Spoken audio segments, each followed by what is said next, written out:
The dining room glowed under the soft amber light of the chandelier, casting delicate shadows across the polished mahogany table. The air was thick with the scents of roasted turkey, sage stuffing, and cranberry sauce.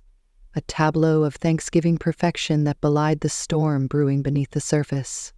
Olivia adjusted the centerpiece, a cascade of autumn leaves and white candles, her fingers lingering on the smooth wax as if anchoring herself to the moment. She glanced at her family seated around the table. Katie, her 16-year-old daughter, scrolling absently on her phone.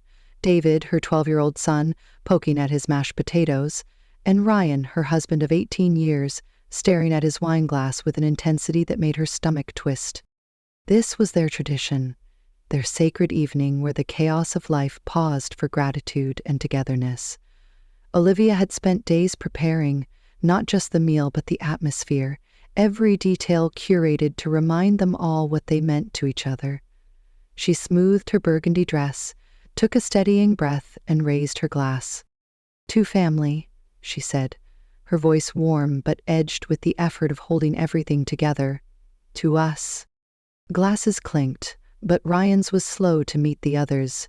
His eyes flicked up, catching hers for a fleeting moment before sliding away. Olivia's smile faltered, but she pressed on, determined to keep the evening on course. She turned to Katie. "Sweetheart, what are you thankful for this year?" Katie rolled her eyes but set her phone down. "I guess getting into AP art. And maybe you guys when you're not being annoying." David snorted, flicking a pea at her. "Lame. I'm thankful for my new skateboard, and Dad's chili, but not this weird turkey stuff." The table laughed, the tension easing for a moment. Olivia's gaze softened as she looked at her children, their faces lit by the candlelight, so full of potential and fragility. She turned to Ryan, expecting his usual dry humor to round out the ritual.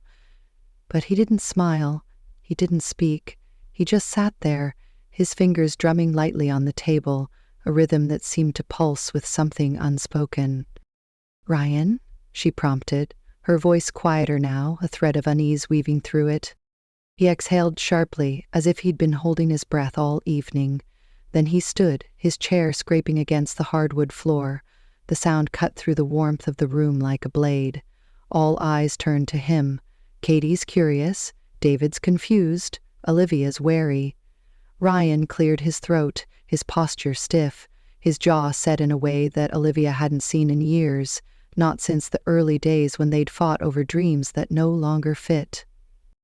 "I have something to say," he began, his voice low but deliberate, each word landing like a stone. This isn't easy, but it's time. I've been living a lie, and I can't do it anymore." Olivia's heart stuttered. She gripped the edge of the table, her knuckles whitening.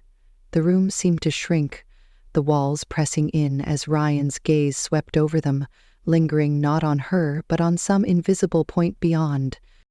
"I'm in love with someone else," he said, and the words detonated in the silence. "Her name is Jessica. She's the new secretary at the firm. She's 22, and she's shown me what it means to feel alive again." Katie's fork clattered onto her plate. David's mouth hung open, his eyes wide with disbelief. Olivia felt the air leave her lungs, her vision narrowing to Ryan's face, his unflinching, almost defiant expression. He wasn't done. "I'm leaving, Olivia," he continued, his voice gaining strength, as if feeding on her shock. "I'm leaving you. I'm leaving this marriage.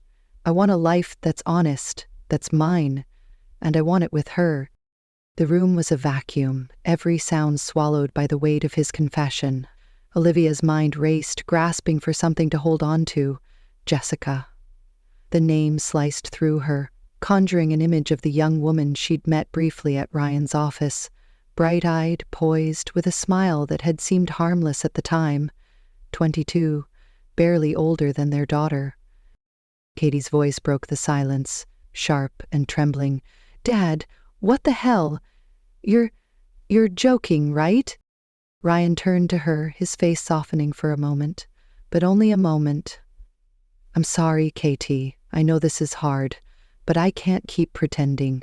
You deserve the truth." The truth. Katie's voice cracked, her chair scraping back as she stood. You're throwing us away for some random girl? Are you serious? Katie, sit down, Olivia said automatically, her voice barely above a whisper. She didn't know why she said it. Habit, maybe, or a desperate need to regain control. But Katie didn't sit. She glared at her father, tears brimming in her eyes, then stormed out of the room. The slam of her bedroom door echoed down the hall. David was still frozen, his fork hovering over his plate. "Dad?" he said, his voice small, almost pleading. "You're not really leaving, are you?" Ryan knelt beside him, placing a hand on his shoulder. "I'll always be your dad, David. This doesn't change that. I need to be happy too." Happy? The word stung Olivia like a slap. She stared at Ryan, at the man she'd built a life with, the man who'd promised her forever in a small church 18 years ago. She wanted to scream, to demand answers, to unravel the moment and stitch it back into something that made sense. But her voice wouldn't come. Her body felt heavy, as if the weight of his words had pinned her to the chair. Ryan stood again, his eyes finally meeting hers. There was no apology in them, no regret, only a cold resolve that made her skin prickle. "I didn't want it to come to this," he said, but his tone suggested otherwise. "I thought you should hear it here with the kids, so we can all move forward." Move forward. The phrase was absurd, obscene in its simplicity. Olivia's mind flashed to the years they'd spent together, the late nights working side by side, the vacations, the arguments, the quiet moments when they'd laughed until they couldn't breathe. Had it all been a lie? Or had something shifted in him, something she'd failed to notice? She forced herself to speak, her voice steady despite the tremor in her chest. "You thought this was the place to do this? In front of our children? On Thanksgiving?" Ryan's jaw tightened. "I didn't want to hide anymore. You deserve to know who I am." "Who you are?" Olivia's laugh was bitter, cutting through the haze of her shock. "You're my husband, Ryan. You're their father. That's who you are." "Not anymore," he said, and the finality of it was a blade to her heart. David bolted from the table, his chair tipping over as he ran after Katie. Olivia was alone now with Ryan, the remnants of their Thanksgiving feast spread out like a mockery of their life together. She stood, her legs unsteady, and faced him. "Well?" she asked, the question raw and unguarded. "Why her? Why now?" Ryan hesitated, and for the first time she saw a flicker of something. Guilt, maybe, or doubt, but it vanished as quickly as it came. "Jessica, she sees me. Not the version of me you want, not the version I've been trying to be. She sees what I could be." "And I don't?" Olivia's voice rose, her composure cracking. 18 years, Ryan. I've seen every part of you, the good, the bad, the broken. I've loved you through it all, and this is what I get? Humiliation in front of our kids? "This isn't about humiliating you," he said, but his tone was sharp, defensive. "This is about me taking control of my life." "Control?" She stepped closer, her eyes burning into his. "You didn't just break my heart, Ryan. You broke theirs. You stood there and tore our family apart like it was nothing. Do you even care?" "Of course I care," he snapped, his voice rising to match hers. "But I'm not going to live a lie just to keep everyone comfortable. I'm done pretending." "Pretend?" The word caught in her throat, choking her. Was it all pretend? The vows, the promises, the nights we stayed up talking about our future? Ryan looked away, his silence louder than any answer he could have given. Olivia's chest tightened, her breath shallow. She wanted to hate him, to rage, to make him feel the weight of what he'd done. But all she felt was a hollow ache, a grief so deep it threatened to swallow her whole. "Get out," she said finally, her voice barely audible. "Olivia, get out," she repeated, louder this time, her hands trembling. "You don't get to do this and stay here. You don't get to ruin us and act like it's noble." Ryan stared at her for a long moment, then nodded once, as if accepting a verdict. He grabbed his coat from the hall and walked out the front door, the click of the latch echoing in the silence. Olivia sank back into her chair, her eyes fixed on the untouched turkey, the congealing gravy, the candles flickering weakly. The house felt too big, too empty, as if Ryan had taken more than himself when he left. She thought of Katie and David upstairs, their worlds shattered in a matter of minutes. She wanted to go to them, to hold them, to promise that everything would be okay. But how could she when she didn't believe it herself? She stood, forcing her legs to move, and climbed the stairs to Katie's room. The door was closed, but she could hear muffled sobs from within. She knocked softly. "Katie? It's Mom." No answer. Olivia rested her forehead against the door, her own tears threatening to spill. "I'm here," she whispered, knowing it wasn't enough. "I'm always here."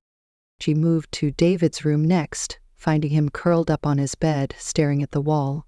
His skateboard lay abandoned on the floor, a symbol of the innocence Ryan had just crushed. Olivia sat beside him, brushing his hair back gently. "Mom," he said, his voice small, "is Dad coming back?" "I don't know, sweetheart," she said, the truth heavy on her tongue. "But we're going to be okay. You, me, and Katie. We're enough." He nodded, but his eyes were distant, lost in a pain no 12-year-old should have to carry. Olivia stayed with him until his breathing evened out, then slipped back into the hall. The house was quiet now. Too quiet. The echoes of Ryan's words lingering like ghosts. Downstairs she began clearing the table, her movements mechanical. Each plate she stacked felt like a piece of her life being packed away, the life she'd thought was hers. She paused at Ryan's seat, his half-empty wineglass still there, a faint lipstick mark on the rim, not hers. Her stomach churned and she set the glass down carefully, as if it might shatter under the weight of her realization. Jessica. The name was a wound, raw and bleeding. Olivia pictured her again, young, vibrant, unburdened by the scars of a shared history. Was that what Ryan wanted? A clean slate, a chance to rewrite himself without the baggage of their years together. The thought made her feel small, disposable, as if everything she'd given him had been erased in a single declaration. She sank onto the couch, the weight of the evening pressing down on her. Thanksgiving was supposed to be about gratitude, about family. Instead, it had become a stage for Ryan's betrayal, a public execution of their marriage. She wondered if that had been his intention all along, not just to leave, but to make her the villain, the reason for his unhappiness. The thought ignited something in her, a spark of anger that cut through the numbness. Olivia wasn't naive. She'd known their marriage wasn't perfect. There had been cracks, late nights at his office, arguments over money, the slow drift of intimacy replaced by routine. But she'd believed in them, in the life they'd built. She'd trusted him, and he'd taken that trust and weaponized it, turning their family's sacred night into a spectacle of her failure. She thought of Katie's tears, David's confusion, and the spark of anger grew into a flame. Ryan didn't get to do this. He didn't get to walk away and leave her to pick up the pieces alone. She wasn't just his wife. She was Olivia, the woman who'd fought for their family, who'd carried them through storms he'd never even noticed. If he thought she'd crumble, he was wrong. She stood, her resolve hardening. The road ahead would be brutal, she knew that. There would be questions, tears, nights when the pain would feel unbearable. But she wasn't alone. She had Katie and David, and they had her. Together, they'd find a way through this, not because of Ryan, but despite him. Olivia stood in the darkened dining room, the silence of the house pressing against her like a physical weight. The remnants of the Thanksgiving feast lay scattered across the table, plates of half-eaten food, glasses with faint rings of wine, a centerpiece now wilted under the strain of the evening's wreckage. Ryan's absence was a void, not just in the room, but in her chest, where a hollow ache pulsed with every heartbeat. She wanted to collapse, to let the grief and betrayal swallow her whole. But the thought of Katie and David upstairs, their worlds upended, anchored her to the moment. She couldn't fall apart. Not yet. Her hands trembled as she gathered, moved to the sink. The clink of porcelain against steel, a small rebellion against the chaos in her mind. Each plate she washed was a step toward reclaiming something. Control, maybe, or the illusion of it. The water scalded her skin, but she welcomed the sting. It was proof she could still feel something other than the numbness threatening to claim her. The doorbell chimed, sharp and unexpected, slicing through the quiet. Olivia froze, her pulse spiking. For a fleeting second, she thought it might be Ryan, back to explain, to beg, to undo the damage. But the hope died as quickly as it came. He was gone, and whatever came next, she'd face it alone. Wiping her hands on a dish towel, she crossed the living room, her bare feet cold against the hardwood. The front door's frosted glass revealed a silhouette, too short to be Ryan, too unfamiliar to be a neighbor. She opened it cautiously, the November chill slipping past her like an uninvited guest. "Mrs. Harper?" The man on the porch was young, barely out of college, with wire-rimmed glasses and a nervous smile. He clutched a manila envelope, his coat dusted with the first flakes of snow. "I'm sorry to disturb you so late, especially on Thanksgiving. I'm Daniel Carter from Carter and Associates. I represent your uncle, Edward Grayson." Olivia blinked, the name stirring a memory she hadn't touched in years. Uncle Edward, her mother's eccentric brother, a recluse who'd sent her cryptic postcards from places like Marrakech and Reykjavik, always with a single line of advice: live fiercely, live. She hadn't seen him since she was a teenager, and even then he'd been more myth than man. I don't understand. Is he okay?" Daniel's smile faltered. "I'm afraid Mr. Grayson passed away 2 weeks ago. I've been trying to reach you, but your number wasn't current. I didn't want to leave this in a voicemail." He held out the envelope. "He left you something in his will. It's significant." The word hung between them, heavy with implication. Olivia took the envelope, her fingers brushing the rough paper. It felt too light for the weight Daniel's tone suggested. "Significant how?" "Maybe we could talk inside," he suggested, glancing at the snow now falling in earnest. "It's a bit complicated." She hesitated, the instinct to protect her fractured sanctuary warring with curiosity. But the house was already broken. What was one more stranger? She stepped aside, gesturing him in. "Coffee?" "No, thank you. I won't take much of your time." Daniel perched on the edge of the couch, looking as out of place as a sparrow in a storm. Olivia sat across from him, the envelope unopened in her lap, her mind racing. Edward's death was a shock, but not a grief. Not yet. He'd been a ghost in her life for so long, his absence felt almost natural. What could he have left her?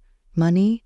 A trinket from one of his adventures? And why now, when her world was already in pieces? Daniel cleared his throat, pulling a file from his bag. "Mr. Grayson was unconventional, as I'm sure you know. He didn't trust banks or traditional investments. Most of his estate is tied up in a property, a house in Bar Harbor, Maine, and a small island nearby. He left both to you, along with a cash bequest of $200,000, 0 cents. Olivia's breath caught, her fingers tightening on the envelope. A house? An island? The numbers and places swirled in her mind, unreal, like something from a novel she'd read as a child. I didn't even know he owned anything like that. Are you sure?" "Quite sure," Daniel said, sliding a photo across the coffee table. It showed a weathered Victorian mansion perched on a cliff, its gables stark against a gray sky, waves crashing below. The house looked haunted, alive with secrets, its windows like eyes watching her. "It's called Grayson's Folly. Edward lived there the last few years, off the grid mostly. The island, Little Rook, it's uninhabited, about a mile offshore. He used it for, well, I'm not entirely sure what." Olivia stared at the photo, her pulse quickening. The house was beautiful in a desolate way, but it stirred something in her, a pull she couldn't name. "Why me?" she asked, her voice barely above a whisper. "He didn't even know me anymore." Daniel hesitated, choosing his words. Edward was particular about his legacy. He wrote a letter, part of the estate documents. It's in the envelope. He said you were the only one who'd understand what the place meant. He didn't explain why. The envelope seemed to grow heavier in her hands. A letter from Edward, after all these years. What could he possibly have to say? And why did it feel like a lifeline dangling just out of reach? She wanted to tear it open, to devour his words, but not with Daniel watching. Not until she could breathe again. "There's more," Daniel continued, his tone cautious. "The property isn't without complications. Grayson's Folly needs repairs, significant ones. The roof's leaking, the foundation's cracked, and the utilities are barely functional. The cash bequest should cover most of it, but you'll need to oversee the work. And the island, there's some dispute over its title. A local developer claims Edward didn't own it outright. It's not a clear-cut inheritance." Olivia's laugh was sharp, almost manic. "Of course it isn't. That sounds exactly like Edward." She rubbed her temples, the weight of the night crashing back. Ryan's betrayal, the kid's pain, and now this. A gift wrapped in riddles and red tape. What happens if I don't want it? Daniel's brows lifted, as if he hadn't expected the question. You can sell it once the title's cleared. The house alone could fetch a good price, even as a fixer-upper. The island's value is less certain, but it's prime real estate if the claim's resolved. Or you could walk away, and the estate would revert to the state, but Edward was adamant you have first refusal. First refusal. The phrase felt like a challenge, as if Edward knew she'd be standing at this crossroads, battered but not broken. Olivia's mind churned. Selling made sense. Take the money, rebuild her life, give Katie and David stability, but something about the house, about Grayson's Folly, tugged at her, whispering of possibilities she couldn't yet see. An escape, maybe, a place to start over, or a trap waiting to ensnare her further. "I need time," she said finally, "to think, to talk to my kids." "Of course," Daniel said, standing. "There's no rush, within reason. The estate's in trust for now. You can reach me here." He handed her a business card, his eyes kind but guarded. "I'm sorry again for your loss and for the timing. I hope this turns out to be a good thing for you." She nodded, unable to muster a smile. "Thank you, Daniel." After he left, the house seemed quieter, the snow outside muffling the world. Olivia sat back, the envelope still unopened, her thoughts a tangle of fear and possibility. She thought of Ryan, of the life he'd shattered without a backward glance. She thought of Katie and David, their trust fractured, their futures uncertain. And she thought of Edward, a man who'd lived on his own terms, leaving her this strange, unwieldy gift. Was it a burden or a chance?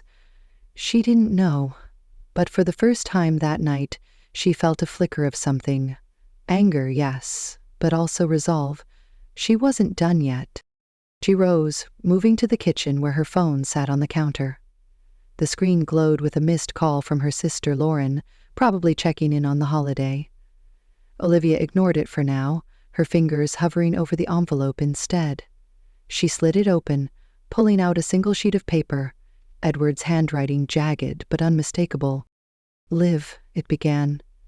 "If you're reading this, I'm gone, and you're wondering why I've dumped this mess on you. Don't hate me yet. The Folly's more than a house. It's a reckoning.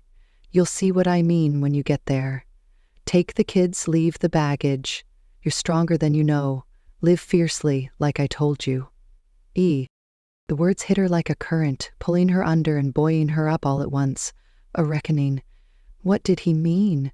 And why did it feel like he'd known exactly what she'd need, even when she hadn't? She folded the letter, tucking it into her pocket, and grabbed her phone again. This time she dialed Lauren. "Liv?" Her sister's voice was warm, tinged with worry. "You okay? How was dinner?" Olivia exhaled, the story of Ryan's betrayal on the tip of her tongue, but she held it back, not ready to unravel that wound. Dinner was eventful. I'll fill you in later, but I need to ask you something. Ever hear Uncle Edward talk about a place in Maine?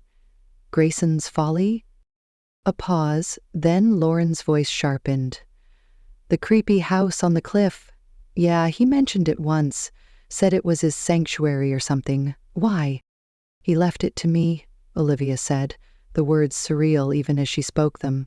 The house, an island, some money. I don't know what to do with it. Holy shit, Liv.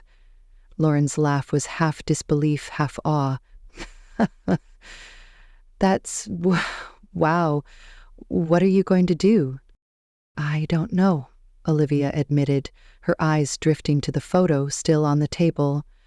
But I'm thinking about going there to see it. Maybe stay for a bit. The kids? Lauren's tone was skeptical but not dismissive. You sure that's a good idea? After everything? Everything, Olivia echoed, her voice firming.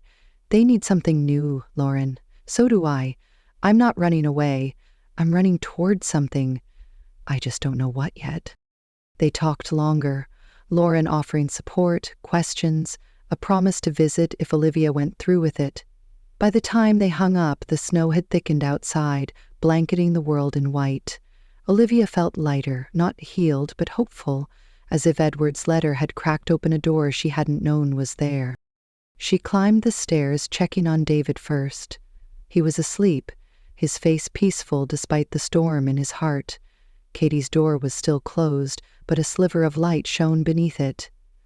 Olivia knocked softly. Katie, can I come in? A pause, then a muffled, fine. Katie sat cross-legged on her bed, her sketchbook open, charcoal smudged on her fingers. Her eyes were red, but her jaw was set, a mirror of Olivia's own defiance. What do you want? She asked, not cruelly, but guarded. Olivia sat beside her, choosing her words carefully. I know tonight was awful. I know you're angry, and you have every right to be, but I need you to know we're going to be okay.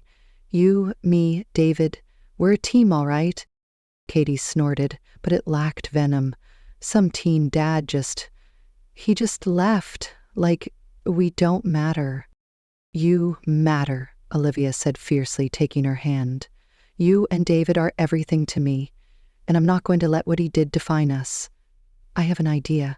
Something crazy, maybe, but I want to hear what you think. She told her about Edward's bequest, the house, the island, the letter.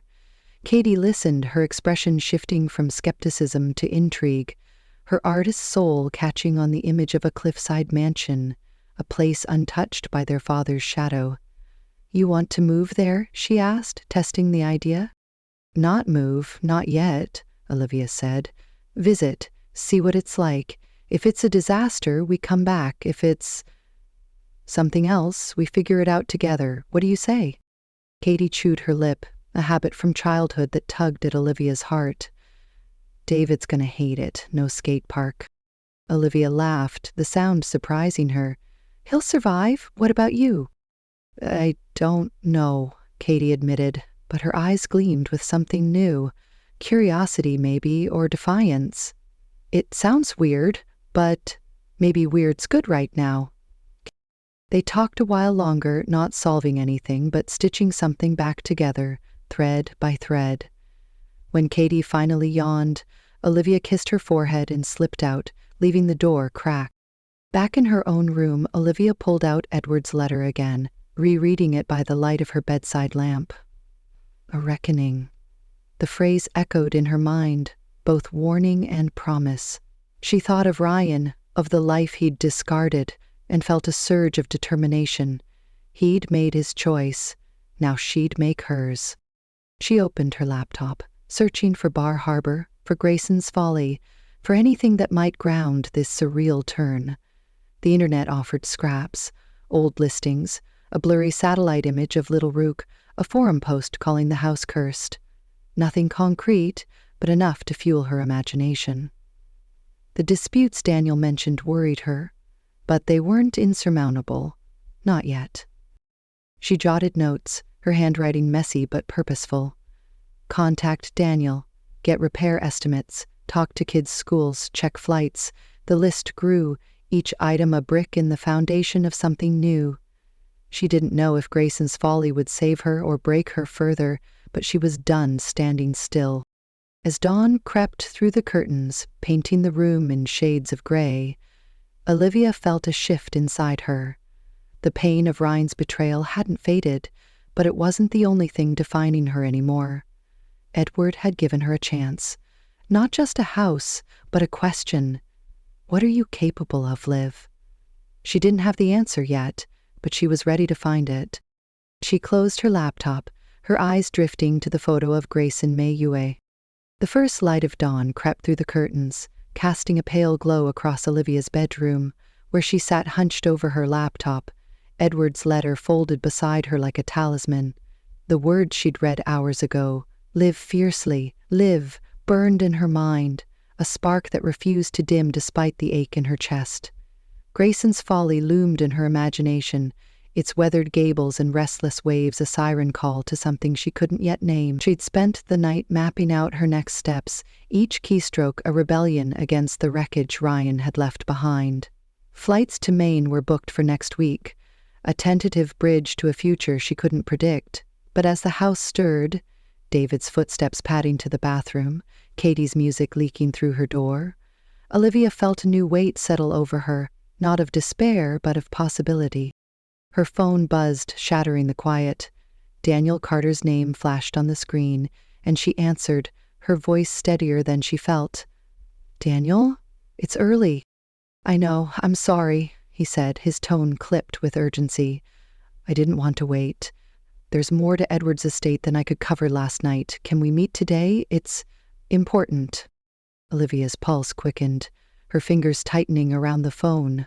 More? The house and island were already a labyrinth of complications. What else could Edward have left her? "All right," she said, glancing at the clock. "The kids are home, but I can meet you at the cafe on Elm Street, 11. "Perfect. I'll bring the documents." He hesitated, then added, "Olivia, this could change things for you. A lot."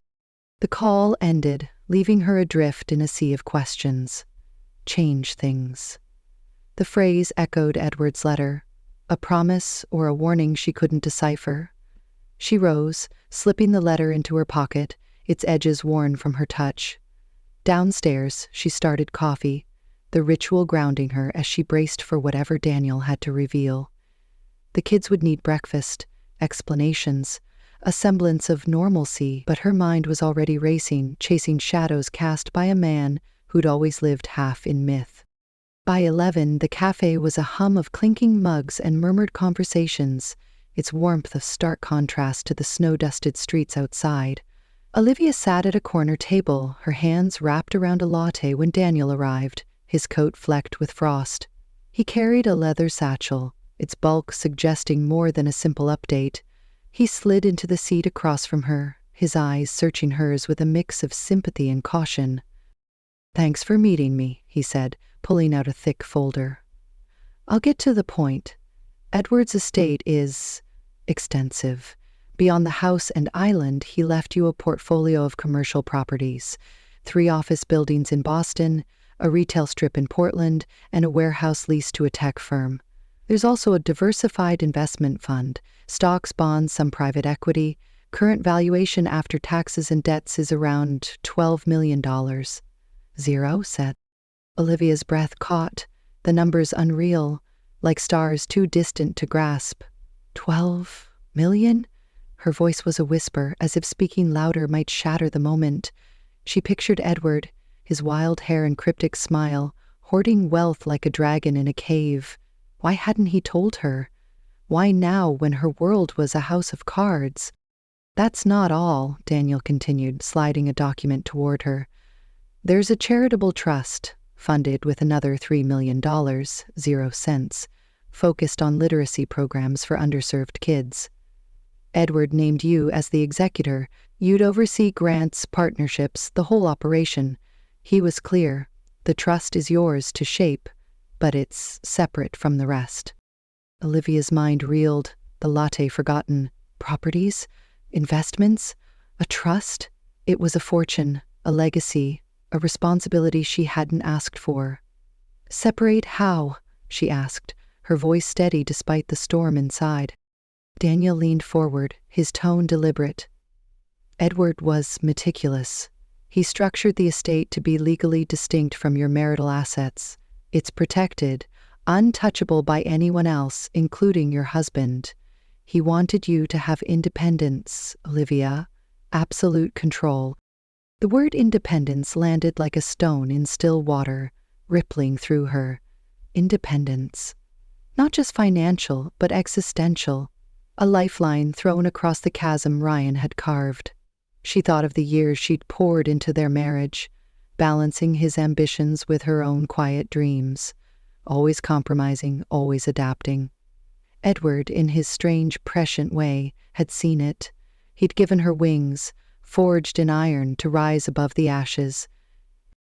"Well, me?" she asked, echoing her question from last night. "He barely knew me." Daniel's smile was faint, almost wistful. "He knew enough. His letters. There are more, by the way. Talk about you as the one who'd carry his spark. He called you the keeper of questions.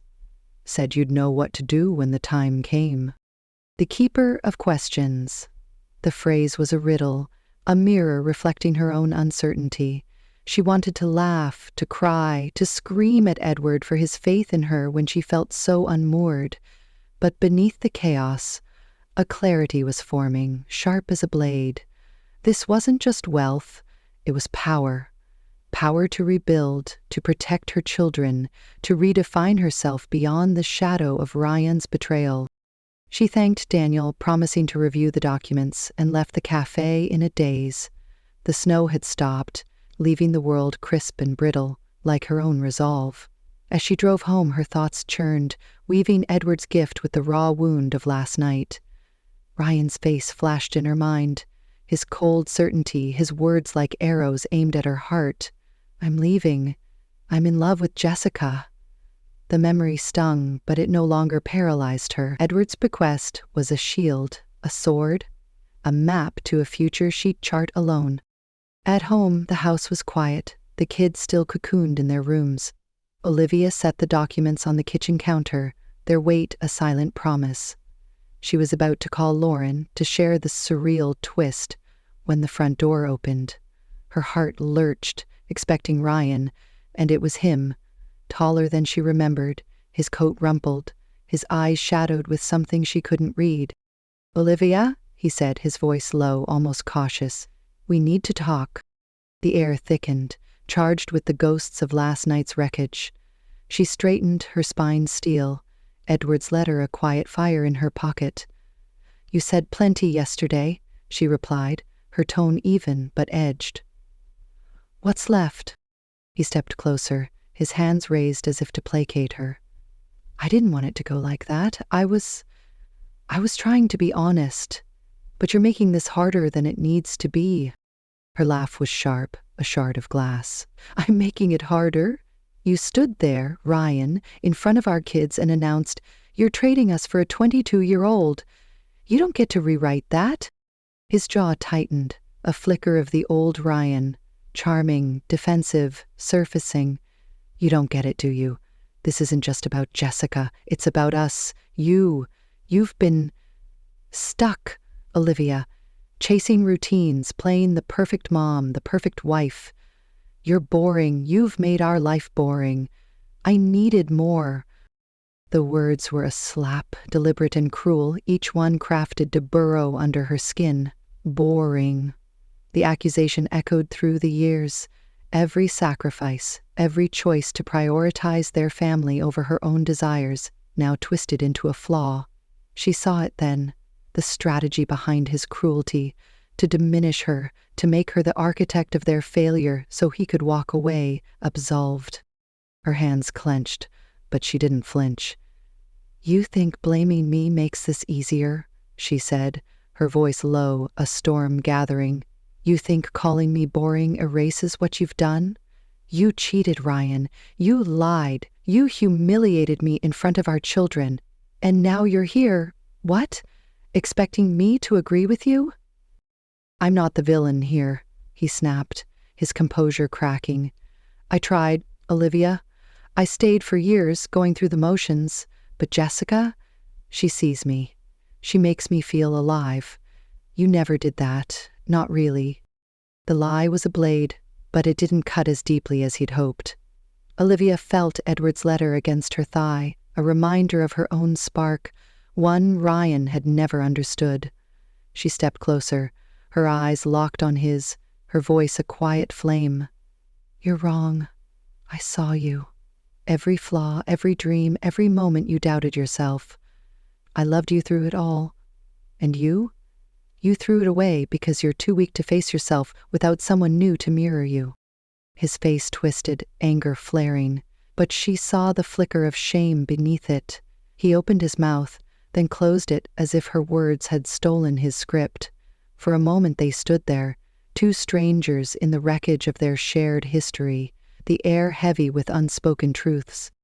Get out, she said finally, not loud but final, a door slamming shut. You don't live here anymore. Ryan hesitated, his hands flexing, then turned and left without another word. The door clicked shut, and Olivia exhaled, her body trembling but unbroken. She felt the house breathe with her, its walls holding her upright. She wasn't boring. She wasn't the failure he'd painted.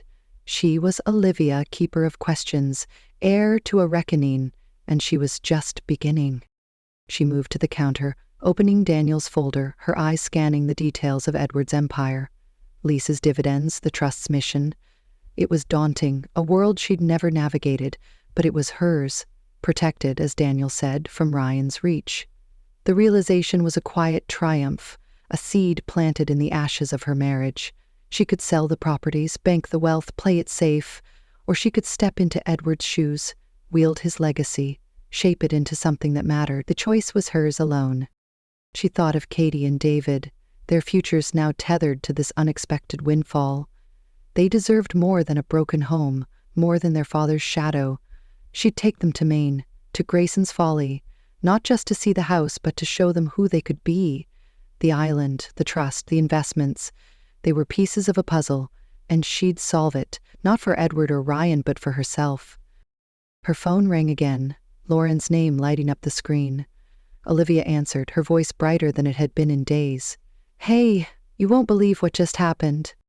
As she recounted Daniel's visit, Ryan's confrontation, the scope of Edward's gift, she felt the story take shape, not as a tragedy, but as a turning point. Lauren listened, gasping, laughing, promising to help however she could. By the time they hung up, Olivia was smiling, a real smile, fragile but fierce. She poured another coffee, sat at the table, and pulled out a notebook. The list from last night grew: hire a financial advisor, research the trust's partners, visit the Boston properties. Each item was a stone in a new foundation, one Ryan couldn't touch. She thought of Grayson's Folly, its secrets waiting, and the island, Little Rook, a mystery wrapped in dispute. There were battles ahead, legal, emotional, personal, but she was ready. The snow began again outside, soft and relentless, covering the world in a clean slate. Olivia watched it fall, her heart a crucible of grief and hope. Ryan had tried to break her, to make her small, but he'd failed. Edward had seen her strength, and now she saw it too. She wasn't just surviving, she was rising, a phoenix with wings of iron, and the world would know her name. The kitchen glowed with the soft light of morning, the scent of fresh coffee mingling with the crisp air slipping through the cracked window. Olivia sat at the table, her notebook open, pages filled with plans that had grown from tentative scribbles to a blueprint for a new life. Edward's letter rested beside her, its edges worn from countless readings, a quiet reminder of the spark he'd ignited. 6 months had passed since that shattering Thanksgiving, and though the scars remained, they were no longer raw. She was rebuilding, not just her life, but herself. The documents from Daniel Carter's folder had become her map. The commercial properties in Boston and Portland were thriving under new management. Their leases renegotiated for higher yields, the investment fund was diversified, its returns steady, and the charitable trust, Edward's dream of literacy for the underserved, was taking shape. With Olivia at its helm, she'd hired a team, vetted grant applications, and partnered with local schools, each step a reclamation of her voice. Grayson's Folly, still a work in progress, stood waiting in Maine, its repairs underway, a symbol of her resolve to face the unknown. But the past wasn't done with her. The phone rang, Beverly's name flashing like a warning. Olivia hesitated, her thumb hovering over the decline button. Her mother-in-law's calls had become a ritual of veiled barbs and false concern, each one a thread in a web she'd only recently begun to see. She answered, bracing herself. "Olivia, dear." Beverly's voice was syrupy, a practiced warmth that set Olivia's teeth on edge. "I was just thinking of you. How are the children coping?" "They're doing all right," Olivia said, her tone neutral, a shield against the probing. "We're finding our way." A pause, then Beverly's sigh, heavy with implication. "It's such a shame, isn't it? Ryan's so lost right now. I keep telling him to focus on family, but well, you know how stubborn he can be. Not that you made it easy, dear, with all your ambitions." The word ambitions was a needle, sharp and deliberate, aimed at the career Olivia had paused to raise Katie and David, now framed as her failure. Beverly had always done this. Small comments, like pebbles dropped in a pond, rippling doubt. "You're looking tired, Olivia. Maybe slow down? Ryan needs a partner who's present, not chasing dreams." Over the years, they'd burrowed into her, undermining her confidence, her place in the family, and now, with Ryan's betrayal laid bare, Beverly's role was clear. Not a bystander, but a puppeteer, pulling strings to keep Olivia small. "I'm not the one who walked away, Beverly," Olivia said, her voice low, a current of steel beneath it. "And I'm done letting you rewrite the story." Beverly's laugh was light, dismissive. "Oh, Olivia, don't be dramatic. I'm only trying to help. Ryan's struggling, you know. That girl, Jessica, she's not good for him. I told him you were the better choice, even with your quirks." "Quirks?" Another jab cloaked in concern. Olivia saw it now, the pattern woven through years of family dinners, holidays, quiet moments when Beverly's words had shaped the narrative. Olivia as the problem, the overworked mother, the aging wife who'd let Ryan drift. It hadn't been accidental. Beverly had sensed the cracks in their marriage long before Olivia had, and instead of mending them, she'd widened them, nudging Ryan toward freedom while casting Olivia as the cage. "You don't get to play both sides anymore," Olivia said, her voice rising, a wave breaking. "You've been stirring the pot for years, Beverly. And I'm done eating what you serve. If you want to help Ryan, fine, but leave me and my kids out of it." She hung up before Beverly could respond, her heart pounding, not with fear, but with clarity. The call was a mirror, reflecting a truth she'd been too entangled to see. Beverly's manipulation had been a silent partner in Ryan's betrayal, a whisper in his ear that Olivia wasn't enough. But she was enough, more than enough. And Edward's gift had given her the means to prove it. The inheritance was her anchor. She'd invested the cash bequest into a new venture, a small real estate firm focused on affordable housing, a nod to Edward's trust. The first project, a renovated complex in Portland, was set to open next month, its units already leased. The work was grueling, a crash course in markets and contracts, but it was hers, built from the ground up, untouchable by Ryan or Beverly's reach. Each deal she closed, each tenant she housed, was a brick in a fortress of independence, a life no one could dismantle. She thought of Ryan, the news trickling back through mutual friends. His midlife crisis had unraveled faster than she'd expected. Jessica, it seemed, wasn't the muse he'd imagined, her youth a fleeting thrill, not a foundation. His law firm had sidelined him, clients wary of his distracted chaos, and his finances were crumbling, credit cards maxed, savings drained. Olivia felt no satisfaction in his fall, only a quiet pity. He'd chosen a mirage, and now he was lost in its shimmer. Her own path was clearer. Katie and David were healing, each in their way. Katie, ever the artist, had thrown herself into her sketches, her latest series a raw exploration of fractured families, her pain alchemized into beauty. She'd warmed to the idea of Maine, talking late into the night about painting Grayson's folly, capturing its ghosts. David was quieter, his skateboard still his solace, but he'd started asking questions about Edward, about the island, about what came next. Olivia answered honestly, weaving them into her plans, their trust a fragile bridge she was careful to strengthen. 6 months after that Thanksgiving, Olivia stood at a crossroads, not of loss but of reinvention. She'd flown to Bar Harbor last month, walking the creaking floors of Grayson's Folly, its walls whispering stories she was only beginning to unravel. The house was hers now, half repaired, a canvas for the future. Little Rook, the disputed island, remained a question mark, its title tangled in court, but she'd hired a lawyer, a sharp woman who thrived on untangling knots. Olivia wasn't fighting for the land itself, but for what it represented, her right to claim what was hers. The trust was her proudest work. She'd named it Beacon, a nod to Edward's love of light and learning. Its first grants had funded libraries in rural Maine, stocked with books for kids like David, who hid their dreams behind shy smiles.